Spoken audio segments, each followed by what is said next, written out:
The silence in the grand synod of the Ethelgard was not the peace of tranquility. It was the suffocating weight of an encroaching doom, a heavy, velvet stillness that pressed against the sensory tendrils of every high archon present.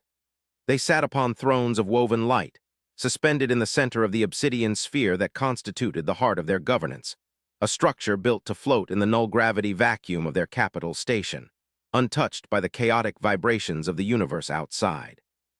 Here in the sanctum of the equilibrium, perfection was the only law. Every breath was recycled with 99.9% efficiency. Every thought was measured against the great logic. Every vessel that traversed their vast, shimmering empire was certified safe. Safety was not merely a guideline. It was the religion of the Ethelgard, the foundational axiom that had allowed them to endure for 10,000 cycles without war, without accident, and without passion. But now that silence was being eroded, not by a weapon, but by a presence.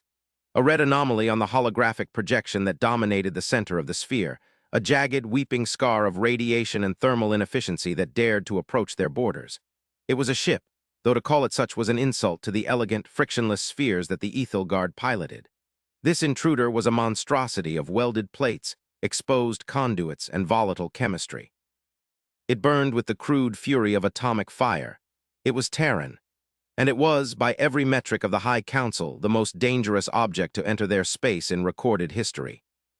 High Archon Valor let his primary eyes narrow, shifting the spectrum of his vision to filter out the offending brightness of the hologram. He could feel the anxiety rippling through the neural link that connected him to the other 12 Archons.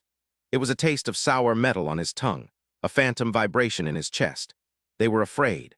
For centuries, the Ethelgard had curated the galaxy, pruning the violent and the unpredictable, absorbing species that could be tamed and quarantining those that could not.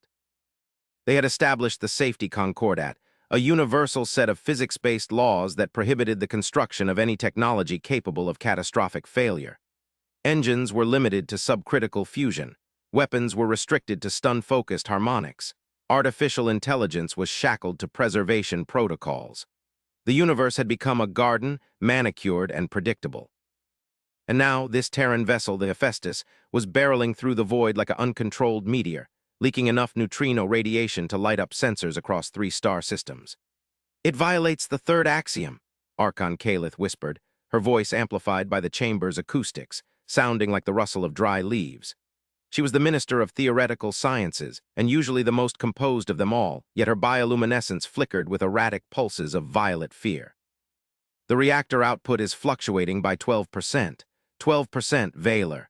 If an Ethelgard drive fluctuates by 0.01%, we scuttle the ship to prevent a singularity. These humans, they are riding a controlled explosion."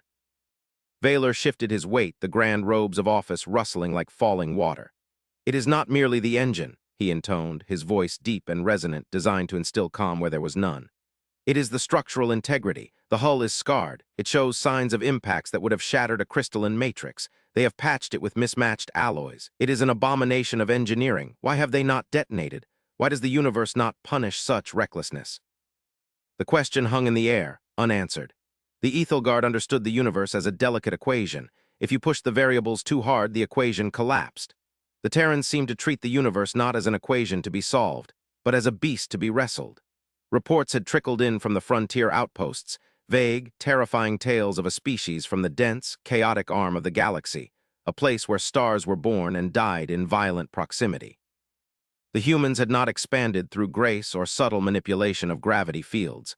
They had expanded through brute force, strapping rockets to asteroids, cracking planets for fuel, and ignoring the safety limits that every other sentient race considered holy. They were the barbarians of the void, and they had requested an audience. "We cannot allow them to dock," Archon Zyler stated, his form shimmering with indignation. "The risk of containment breach is absolute. If their containment fields fail while within the proximity of the capital station, the radiation burst alone would sterilize the lower districts. We must issue the ban. We must categorize them as a Class Omega hazard and deploy the dampening fields to immobilize their vessel until they suffocate or surrender." A murmur of ag. Remnant swept through the council. It was the logical choice. It was the safe choice. To interact with the dangerous was to become dangerous, but Valor hesitated. He looked at the jagged red line of the Hephaestus's trajectory. It was not erratic, it was precise. Despite the fluctuating energy readings, the ship was moving with a terrifying singular purpose. They were not drifting, they were charging. And they had sent a message, not a plea, not a threat, but a statement of intent. We bring the solution. Solution to what? The Ethelgard had no problems. Their society was perfect. Yet deep in the archives, buried beneath layers of bureaucratic optimism, there were ancient warnings of a time when the equilibrium would fail, not from within, but from without. They have invoked the right of parley, Vaylor said softly, silencing the room. A tradition older than the Concordat. If we destroy them or imprison them without hearing their words, we admit that our logic is fragile. We admit that we fear the chaos more than we trust our order. He turned his gaze to the massive viewport that looked out into the starfield. The Hephaestus was visible now with the naked eye, a dark, ugly speck against the backdrop of the nebulae growing larger with every heartbeat. It did not glisten, it did not shine. It absorbed the light, a black bruise on the perfect sky. Let them dock, but evacuate the docking ring, prepare the emergency bulkheads, and have the peacekeepers ready with subatomic destabilizers. If they make one move that threatens the station's integrity, we vaporize them. The decision settled over the council like a shroud. They did not like it. It violated the instinct of preservation. But Vaylor was the High Archon, and his word was the final variable in the algorithm of their governance. The docking procedure was a spectacle of horror for the Ethelgard traffic controllers. Usually, a ship would surrender control to the station's automated guidance systems, gliding in on magnetic rails with microscopic precision. The Hephaestus refused the link. Its captain claimed their systems were incompatible with the delicate guidance beams of the station. Instead, the humans flew the massive vessel in manually. The traffic control center was filled with the panicked trilling of alarms as the Terran ship used bursts of chemical thrusters to align itself. Fire, actual burning fire, spewed from the maneuvering jets, a primitive and violent method of propulsion that shocked the onlookers. The station's inertial dampeners whined in protest as the heavy clamp of the Terran airlock slammed against the pristine docking ring. Metal shrieked against metal. There was no grace, only the heavy thud of arrival. The seal held, but the vibration shuddered through the entire sector of the station, causing delicate crystal sculptures in the upper promenade to resonate with a low, ominous hum. Vaylor stood at the far end of the grand reception hall, a vast chamber of white marble and bioluminescent flora designed to intimidate visitors with its serenity. He was flanked by his council, all wearing their ceremonial masks of judgment. The air in the room was cool, scented with ozone and jasmine. At the far end, the blast doors of the airlock hissed open. Steam, dirty industrial steam, billowed out, instantly sucked away by the atmospheric scrubbers. Through the mist walked the humans.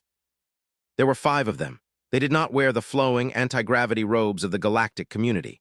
They wore heavy, pressurized suits that looked like armor, scuffed and dented, covered in pockets, clamps, and tethers. They walked with a heavy, rhythmic gait, their magnetic boots clanking against the polished floor. They looked heavy. That was the only word Vaylor could find. They looked like they carried the weight of their own gravity with them. The leader of the group reached up and disengaged the locking mechanism of their helmet. With a hiss of depressurization, the helmet was removed, revealing the face of a human female. She was not young, nor was she ancient in the way of the Ethelgard. Her skin was weathered, her eyes the color of steel, lined with the fatigue of a creature that sleeps in shifts. She had a scar running from her jaw to her ear, a jagged line of pale tissue that no Ethelgard medical bay would have left unhealed. She tucked the helmet under her arm and ran a hand through short, graying hair. This was Captain Alara Vance. She looked around the hall, her gaze lingering on the delicate architecture not with awe, but with a critical, calculating assessment. She looked like an engineer inspecting a bridge she suspected was about to collapse. "High Archon," she said, her voice rough, lacking the melodious modulation of the translators. The universal translator clipped it onto the Ethelgard language, but the grit remained. "Permission to come aboard. We tried to wipe our boots, but your docking bay is a bit clean." "You have breached T." "The serenity of the equilibrium," Vaylor said, skipping the pleasantries. "Your vessel violates 17,000 safety protocols. Its reactor shielding is dangerously thin. Its maneuvering thrusters cause thermal pollution. You are a traveling disaster, Captain Vance. Why have we allowed you to live?" It was a test. A push to see if the human would crack. Most species crumbled under the collective disapproval of the Synod. Vance didn't flinch. She didn't even blink. She merely looked at Vaylor with a look of profound, almost pitying patience. "Safe is a relative term, Archon. Where we come from, safe just means you're waiting to die comfortably. We don't build ships to be safe. We build them to survive." She took a step forward, the heavy thud of her boot echoing like a war drum. "And right now, survival is the only thing you should be worried about. You think your equilibrium protects you. You think your walls of silence keep the dark out? We didn't fly halfway across the galactic arm in a ship held together by spit and prayer just to exchange pleasantries. We came because we saw the readings, the ones you're ignoring. Archon Kalith stepped forward, her curiosity overriding her protocol. Readings? Our sensors are omniscient. We monitor every quadrant within 100 light years. There is no anomaly. Not in space, Vance said, tapping the side of her temple. In the substrata, in the slipstream itself. She gestured to one of her subordinates, a hulking man carrying a heavy data slate. He handed it to her and she slid it across the polished floor. It spun and stopped at Vaylor's feet. A hologram flickered to life, not the clean, blue light of Ethelgard tech, but a jagged, red and orange topographic map of the galaxy. It showed a series of fractures, hairline cracks in the fabric of hyperspace, spreading like a spiderweb toward the Ethelgard sector. We call it the shear, Vance explained. Space is getting brittle. Maybe it's old age, maybe it's too much traffic, or maybe something is pushing from the other side. But those cracks are widening, and when they break your safe drives, they won't just fail, they'll detonate. Every single ship, station, and generator running on your harmonic fusion tech relies on the stability of the local physics. If that stability shifts even by a fraction, your civilization becomes a supernova. The council stared at the projection. The data was raw, ugly, and undeniably accurate. They had seen the fluctuations, of course, minor errors in navigation, slight delays in communications. They had dismissed them as sensor ghosts, glitches to be ironed out in the next update. The pursuit of perfection had blinded them to the degradation of the Foundation. "And your ships?" Vaylor asked, his voice barely a whisper. "Why are you immune?" Vance smiled, a grim, humorless baring of teeth. "Because our ships are garbage, Archon. We use combustion, we use fission, we use kinetic reaction. We don't ride the laws of physics, we punch them in the face. Our tech is dirty, loud, and redundant. If the laws of physics change, our engines just cough and keep running because they don't rely on the universe being nice. They rely on force. We brought the Hephaestus here not to attack you, but to tow you. We're building an ark, a fleet of dangerous ships, to carry the seeds of civilization out of the sheer zone before the sky cracks open." Debate that followed lasted for 3 cycles. The arrogance of the Ethelgard was a fortress not easily breached. To admit that their technology, the pinnacle of safety and elegance, was their death sentence was an ontological shock they could barely process. They argued that the humans were lying, that this was a trick to destabilize the equilibrium. They argued that the shear could be repaired with enough harmonic resonance. They argued that to board the human ships was to condemn themselves to a life of squalor and risk. Vance waited. She slept in the reception hall, eating rations from a foil packet, watching the aliens debate their own extinction with the detachment of a soldier who had seen too much death to be surprised by stupidity. But the universe, as Vance had said, did not care about their debate. The first fracture happened on the 4th day. It began with a sound that should not have existed, a tearing shriek that bypassed the ears and vibrated directly in the bone. The station's lights flickered and turned a sickly green. The gravity plating lurched, sending Archons stumbling from their thrones. Then the silence returned, but it was different. It was the silence of a stopped heart. The great monitor in the center of the room flashed red. "Critical failure," the automated voice droned, stripping away all pretense of calm. "Harmonic cascade detected in Sector 7. The star of Ethel, Class A cruiseliner, has ceased to exist." Not exploded, ceased to exist. The local physics around the ship had shifted, and the harmonic drive unable. To reconcile the new constants had simply folded the ship into a pocket of null space. Thousands of lives gone in a mathematical error. Then another warning. Then 10. The shear was opening. The cracks were becoming canyons. The Ethelgard fleet, the shimmering armada of safe, perfect spheres, began to fall from the sky. Their engines cut out as safety protocols engaged to prevent detonation, leaving them drifting, powerless in the path of the expanding rift. "The dampening field," Kalith screamed, looking at her console. "The station's reactor is trying to synchronize with the fluctuating spacetime. It's going to overload. The safeties are locking it down. We are losing power. We will suffocate." The lights died. The pristine white chamber was plunged into darkness, illuminated only by the emergency strobes and the terrifying glow of the shear visible through the viewport, a jagged tear in the stars that looked like a wound in the eye of a god. The air recyclers spun down. The silence was absolute now, the silence of the tomb. Then a roar. A guttural, rhythmic thrumming that shook the floor plates. It was not the hum of technology, it was the growl of a beast. Blue light flooded the chamber, but it was harsh, industrial light, casting long, sharp shadows. Through the viewport, the Hephaestus had detached from the docking ring. It was maneuvering, its thrusters firing erratic bursts of orange flame, but it wasn't leaving. It was turning. "Captain Vance," Vaylor shouted into his comms, his voice trembling for the first time in 400 years. "What are you doing? You must flee. The sector is collapsing." The response came through static, loud and distorted. "We don't run, Archon. I told you, dangerous ships aren't safe, but they're strong." The Hephaestus positioned itself between the station and the widening rift. The human ship began to change. Panels slid open along its flanks, revealing massive, ugly banks of magnetic coils. They weren't weapons, they were anchors. "Deploying grapples," Vance's voice barked. Thick cables, each the size of a train, shot out from the human ship, slamming into the hull of the Ethelgard station. The station groaned as the magnetic locks engaged. She is tethering us," Kalith whispered, watching the readouts on her portable slate. "She intends to tow the capital station, but the mass, it is impossible. The Hephaestus will be torn apart. Her reactor cannot handle the load." On the bridge of the Hephaestus, Alara Vance strapped herself into the command chair. The air on the bridge smelled of burning insulation and sweat. "Chief," she yelled over the roar of the vibrating deck. "Disable the safeties on the main reactor, everything. I want 120% output. If it melts, it melts." "Captain, if we push the core that hard, we'll turn the engine room into a radioactive slag heap," the chief engineer yelled back, though his hands were already flying across the manual override controls. "Better radioactive than dead, punch it." The Hephaestus screamed. It was a mechanical scream, the sound of metal being tortured beyond its yield point. The massive engines at the rear of the ship flared white-hot, spewing a column of plasma thousands of kilometers long. The cables pulled taut. The Ethelgard station, a city in space, shuddered and began to move. Slowly at first, agonizingly slow. The shear was expanding, a wall of nothingness eating the stars behind them. The Hephaestus was not outrunning it, it was outfighting it.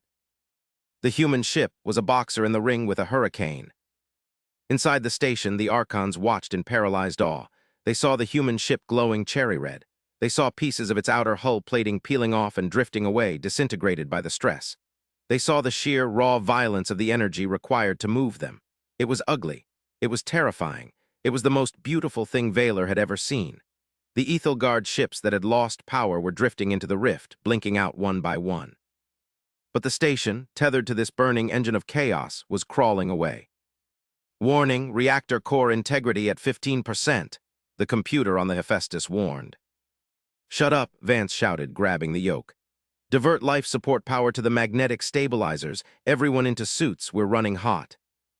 The chase lasted for 6 hours. 6 hours of the Hephaestus burning itself alive to drag the Ethelgard into the safe zone. The human crew worked in environments that would have killed an alien instantly. They patched ruptured coolant lines with manual welds while radiation alarms blared. They manually reloaded kinetic buffers. They bled. They swore. They held the line. When they finally crossed the threshold into stable space, the Hephaestus was a wreck. Its engines were fused solid. Its hull was blackened. It drifted, silent and dark, the tether going slack. On the station, the emergency power flickered back on as the local physics stabilized. The Ethelgard D systems rebooted, pristine and calm, as if nothing had happened. But the Archons were not calm. Vaylor stood up, his legs shaking. He looked out at the ruin of the human ship. It looked like a corpse. "Scan them," he ordered, his voice cracking. "Are they?" "Life signs detected," Kalith said, her voice filled with tears. "Faint, but they are there. They are venting atmosphere, their gravity is offline, and their reactor is a molten lump. But they are alive." The recovery operation was unlike anything the Ethelgard had ever performed. They did not send drones. The Archons themselves went to the airlocks. They brought the humans onto the station, carrying them on stretchers. When Vance was brought in, she was covered in soot, her suit scorched, her face pale. She looked at Vaylor, her eyes barely open. "Did we clear the gap?" she rasped. Vaylor knelt. For the first time in the history of the Ethelgard Empire, a high Archon knelt on the floor before another being. He took her gloved hand in his delicate, long-fingered grip. "You cleared it, Captain. You broke every rule of the Concordat. You endangered us all, and you saved us." Vance managed a weak, crooked smile. "Dangerous ships," she whispered. "Told you." The aftermath of the Great Shear changed the galaxy forever. The Ethelgard did not abandon their love of peace nor their pursuit of elegance, but the definitions changed. The safe classification was revised. No longer did it mean incapable of failure. Now it meant capable of survival. The alliance between the Terran Federation and the Ethelgard Dominion was forged not in ink, but in the fused alloy of the Hephaestus's tow cables, which were mounted in the center of the Grand Synod Hall as a monument. But the true twist was yet to come. As the Ethelgard engineers worked alongside humans to repair the Hephaestus, adding shields and harmonic stabilizers to the brute force of the human design, creating a hybrid technology that was both elegant and unstoppable, they decrypted the data logs from the shear. Calith brought the findings to Vaylor and Vance, who was recovering in a biobed, watching the repairs on a screen. "We thought the shear was a natural phenomenon," Calith said, her voice trembling with a new kind of fear, a fear mixed with resolve. "A degradation of space-time, but the data from your sensors, the ones that operate on the chaotic spectrum, they picked up a signal embedded in the rift." "A signal?" Vance asked, sitting up. "It is a transmission," Calith said. She activated the hologram. It wasn't a map this time, it was a structure. A Dyson sphere impossibly vast, surrounding a dying star in a galaxy millions of light-years away. The structure was cracked, broken, leaking the same entropic energy that had caused the shear. The shear wasn't a natural disaster, it was a weapon impact. Someone fired at this thing, and the shockwave cracked the universe. Vance stared at the image. The scale was incomprehensible. "Who built that?" "We don't know," Vaylor said, looking at the image with the eyes of a being who realized his garden was just a tiny patch of grass in a very dark forest. "But the signal contains a warning. It translates roughly to, 'The shield has failed. The silence is coming. Activate the dangerous ones.'" Vaylor looked at Vance. The realization hung between them. The humans weren't just refugees. They weren't just lucky barbarians. "You," Vaylor whispered, "the signal. The coding matches your DNA base structure. It matches the chaotic architecture of your minds. You are not from the chaotic arm of the galaxy, Captain. Your ancestors. They built that sphere. They were the guardians who held the line." Vance looked at her hands. The hands of a species that loved fire, that built ships, that leaked radiation, that thrived in danger. "We aren't the refugees," she realized, a cold chill settling over her that had nothing to do with the vacuum. "We're the failsafe."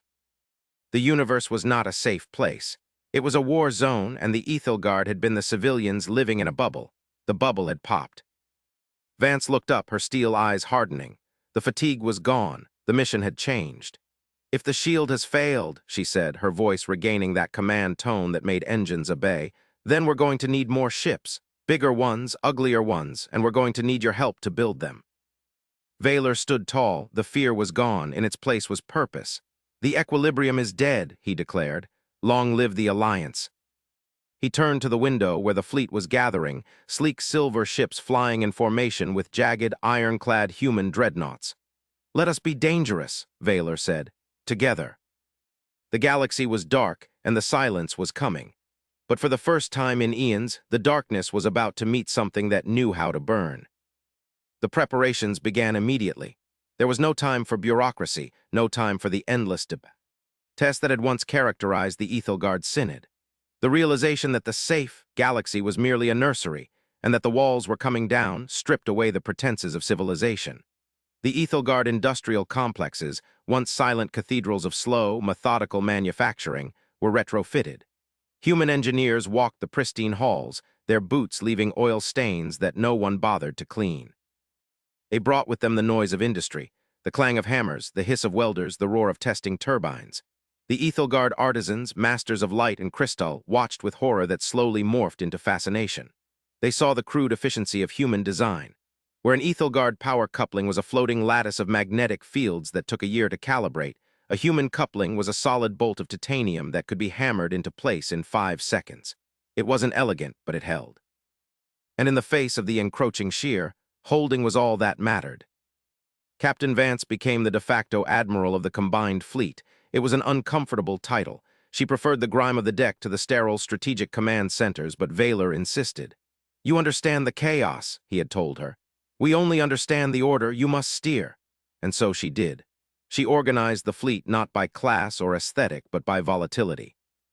The vanguard was formed.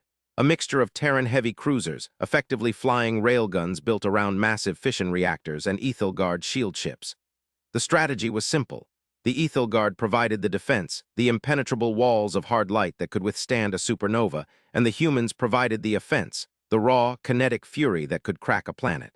It was a symbiosis of the hammer and the anvil. As the fleet gathered at the edge of the Ethelgard territory, near the scarring of the shear, the psychological impact on the galaxy was profound. Other species, previously minor players who lived in the shadow of the Ethelgard's peace, began to arrive. The Cathar insectoid miners who had been sanctioned for their aggressive tunneling, the Variks, energy beings who had been quarantined for their instability. They came not to beg, but to join. They saw the Hephaestus, now rebuilt and bristling with Ethelgard crystal tech, and they saw a symbol. The dangerous were uniting. The outcasts of the safety concordat were becoming the defenders of the realm. The first true test of the alliance came 3 months after the docking. The shear did not just expand, it spat something out. Sensors along the perimeter screamed. It wasn't a ship, it was a swarm, millions of crystalline shards, black as the void itself, moving with a hive-mind intelligence. They were the shards of silence, automated drones from the enemy that had cracked the Dyson sphere. They didn't fire weapons, they simply collided with matter and negated it. They were entropy made manifest. When they hit an asteroid, the asteroid didn't explode. It turned to gray dust and vanished. They were the ultimate antithesis to life. Battle stations, Vance's voice roared across the fleet comms. Ethelgard ships form the phalanx, Terran ships behind the shield wall wait for my mark. The Ethelgard captains, trained for centuries to avoid conflict, felt a surge of terror. Their instinct was to flee to calculate the retreat vector. But they looked at the tactical plot. They saw the human ships, their reactors redlining, waiting like coiled springs. They saw Vance holding the line, and they held. The Ethelgard ships locked their shields together, creating a tessellated wall of golden light across the darkness. The shards slammed into it. The impact was silent, a horrific ripple of null energy against the hard light. The shields flared, draining power reserves in seconds. "Shields at 60%, shouted a comms officer. "They are eating the energy." "Hold," Vance ordered. "Let them bunch up, let them think they're winning." The swarm condensed, pouring over the shield wall like a flood of black water trying to find a weak point. They concentrated their mass, a dense cloud of destruction. Now, Vance yelled, "Drop shields, fire at will." It was a maneuver of insanity. To drop the shields was suicide, but the Ethelgard obeyed. The golden wall vanished. The swarm surged forward, expecting soft hulls to consume. Instead, they met the fire. 500 human destroyers and cruisers fired simultaneously. It wasn't the precise, surgical lasers of the Ethelgard. It was a wall of lead, depleted uranium, plasma bolts, and tactical nuclear warheads. It was a chaotic, deafening storm of destruction. The physical projectiles tore through the crystalline shards, shattering them before they could negate the matter. The explosions bloomed like flowers of hell in the void. The sheer kinetic force pushed the swarm back. The dangerous tech, the tech that relied on explosions and impact, was the only thigh. NG that could touch the silence. The shards could negate energy, but they couldn't negate a 10-ton tungsten slug moving at a fraction of the speed of light. They shattered. The battle lasted an hour. When the smoke cleared and there was smoke clinging to the wreckage in the vacuum, the swarm was reduced to dust. The Alliance fleet had taken damage, ships were burning, but they had won. Valor stood on the bridge of his flagship watching the drifting debris. He felt a strange sensation in his chest. It wasn't fear, it wasn't relief, it was pride, a primal, visceral pride he had never experienced. He tapped his comm badge. "Admiral Vance," he said, "the enemy is dust and the readings, the shear, it is stabilizing." "We pushed them back," Vance replied, her voice sounding tired but triumphant. "But that was just the scouting party, Valor. The real fight is still out there, at the sphere." The victory solidified the alliance. The philosophical shift was complete. The Ethelgard accepted that entropy could not be bargained with, it had to be fought. And the humans accepted that they couldn't just burn everything, they needed the wisdom of the ancients to direct the fire. The journey to the Dyson sphere took a year. It was a year of constant skirmishes, of refining the hybrid technology, of learning to trust. The fleet that arrived at the coordinates of the signal was not the fleet that had left. It was a single organism, a fusion of metal and light. When they dropped out of hyperspace, the view silenced even the most hardened human marines. The Dyson sphere was the size of a solar system. It was a shell built around a star, but the shell was broken. Massive continents of metal floated in orbit. The star inside was dim, choked by a dark cloud that pulsed with a malevolent rhythm, and surrounding the sphere were the silence, not shards this time. Massive geometric shapes, pyramids and cubes of void black material the size of moons. They were harvesting the star. "That's where we came from," Vance whispered, looking at the ruined grandeur of the sphere. "Yes," Calith said, analyzing the ancient data streams pouring from the structure. "The archives are opening, the humans. You were the architects. You built this sphere to contain the silence, to keep the entropy from spreading to the rest of the universe. But you lost. The sphere was breached. You sent out the orcs, primitive, dangerous ships, stripped of the advanced tech so the silence wouldn't track them. You devolved your technology to survive. You forgot who you were so you could live long enough to remember." The revelation hit the fleet like a physical blow. Humanity was not the young, reckless upstart. They were the fallen gods, suffering from amnesia, returning to the ruins of their heaven. The dangerous ships were not a sign of immaturity, they were the camouflage of survival. "The silence detects us," Valor warned. "They are turning." The moon-sized ships began to rotate. Beams of dark energy, invisible to the naked eye but screaming on the sensors, began to charge. "We can't fight that head-on," Vance said. "We don't have the firepower to crack a moon." "We do not need to destroy them," Calith said, her eyes wide as she read the ancient schematics. "The sphere. It is not just a shield. It is a weapon, the star inside. It is a focused singularity cannon. If we can restart the control mechanism, we can use the star itself to purge the silence." "Where is the control mechanism?" Vance asked. "The core," Calith pointed to a jagged opening in the sphere's shell, leading down into the depths of the megastructure. "But the path is blocked by debris and automated defenses that have gone mad. And the radiation. It is fatal to any biological life, even inside a ship. The shielding required to survive the approach to the core. It doesn't exist." Vance looked at the display, then she looked at Valor. "It doesn't exist in your fleet," she said softly. Valor understood. "Elara, no, the Hephaestus. The radiation shielding is lead and water. It is primitive. It will not hold." "It doesn't need to hold forever," Vance said. "It just needs to hold long enough. My ship is the only one with a manual reactor. I can overclock the magnetic fields to push the radiation aside for a few minutes. I can fly it down the throat of that thing." "You will not return," Valor said, the statement hanging in the air. "Dangerous ships aren't safe," Vance repeated the mantra, "but they get the job done." The plan was formed. The Alliance fleet would draw the fire of the silence. They would engage the moon ships, a suicidal distraction to open a corridor. The Hephaestus, escorted by a squadron of Ethelgard interceptors, would make the run for the core. The battle that ensued was the stuff of legends that would be sung for 1,000 generations. The sky lit up with the death of ships. The Ethelgard fought with a ferocity that belied their pacifist history, Rami. And their beautiful, glass-like vessels into the Black Pyramids to buy time. The humans unleashed everything, emptying their magazines, firing until their barrels melted. The Hephaestus dove into the breach. The trench run was a nightmare. Debris the size of cities floated in the path. Automated turrets, confused by eons of corruption, fired indiscriminately. Vance flew with her hands bleeding on the controls, the feedback from the ship shaking her bones. "Shields failing," the chief engineer screamed. "Radiation at 500% lethal dose. We're cooking in here." "Hold it together," Vance yelled. "Almost there." They broke through the inner crust of the sphere.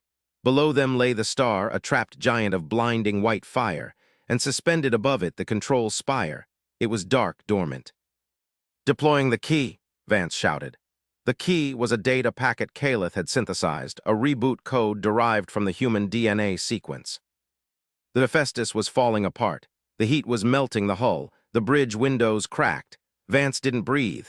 She lined up the ship with the spire's docking port. It had to be a physical connection.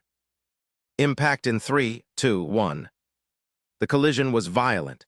The Hephaestus crumpled against the spire, but the airlock extended. Vance, stumbling, coughing blood, moved to the airlock. She didn't have a suit strong enough. She went anyway. She crawled through the twisted metal into the ancient alien, no human, control room. She reached the console. It was designed for human hands. She placed her palm on the interface. "DNA detected," a voice spoke. It was a human voice, ancient and regal. "Welcome home, architect. System status, critical, requesting directive." Directive, Vance whispered, leaning against the console as her vision faded. Purge. Acknowledged, initiating stellar vent. From the outside, Vaylor watched as the Dyson sphere came alive. Lines of blue fire raced across its surface, repairing the cracks in seconds. The sphere groaned, a sound that vibrated through the vacuum. Then the opening in the sphere focused. A beam of pure, concentrated starlight magnified by the lens of the sphere shot out. It swept across the system like the sword of a vengeful god. The silence, the moonships, the dark pyramids, the entropy burned. They didn't just break, they were erased from existence. The light bathed the system, cleansing the corruption. Then the beam cut off. The sphere went dormant, its job done. The silence was gone. Vaylor stared at the spot where the Hephaestus had entered. "Captain," he hailed. "Ilara." There was only static. The grief that washed over the fleet was a physical weight. The humans and aliens alike bowed their heads. They had won, but the cost was the heart of their alliance. But then a flicker. A sensor reading from the core. A small escape pod frequency. It was weak, barely there, masked by the background radiation of the star. "I have a signal," Kalith shouted, her voice breaking with hope. "It is a stasis pod, ejected moments before the vent." They recovered the pod. Inside, frozen in cryosleep, was Vance. She was burned, scarred, and suffering from radiation sickness that would take years to heal. But she was alive. The recovery of Captain Vance became the foundation of the new Galactic era. The Dyson Sphere became the capital of the Alliance. The Ethelgard and the humans and the Cathar, the Variks, and all the others rebuilt it together. They studied the ancient archives. They learned that the silence was a cosmic immune response, a force that culled civilizations that became too stagnant. The architects had tried to wall it out and failed. The only way to defeat it was to keep moving, to keep evolving, to be dangerous. Years later, High Archon Vaylor and Admiral Vance stood on the observation deck of the restored sphere, looking out at a galaxy that was no longer scary, because they were the scariest things in it. "We have a new motto for the Academy," Vaylor said, gesturing to the training grounds where young aliens and humans trained together in ships that were sleek yet bristling with weaponry. "Oh," Vance asked, leaning on her cane.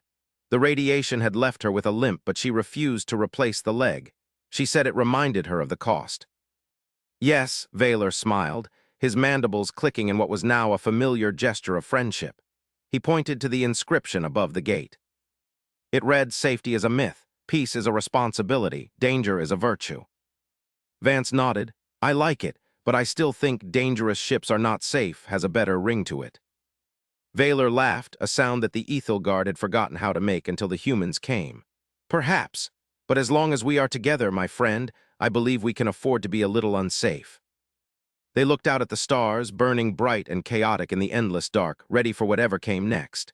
The universe was vast and full of terrors, but the Alliance was ready. They had broken T. He only rule that mattered. They had refused to die quietly. And in doing so, they had proved that sometimes the only way to save the world is to be the most dangerous thing in it.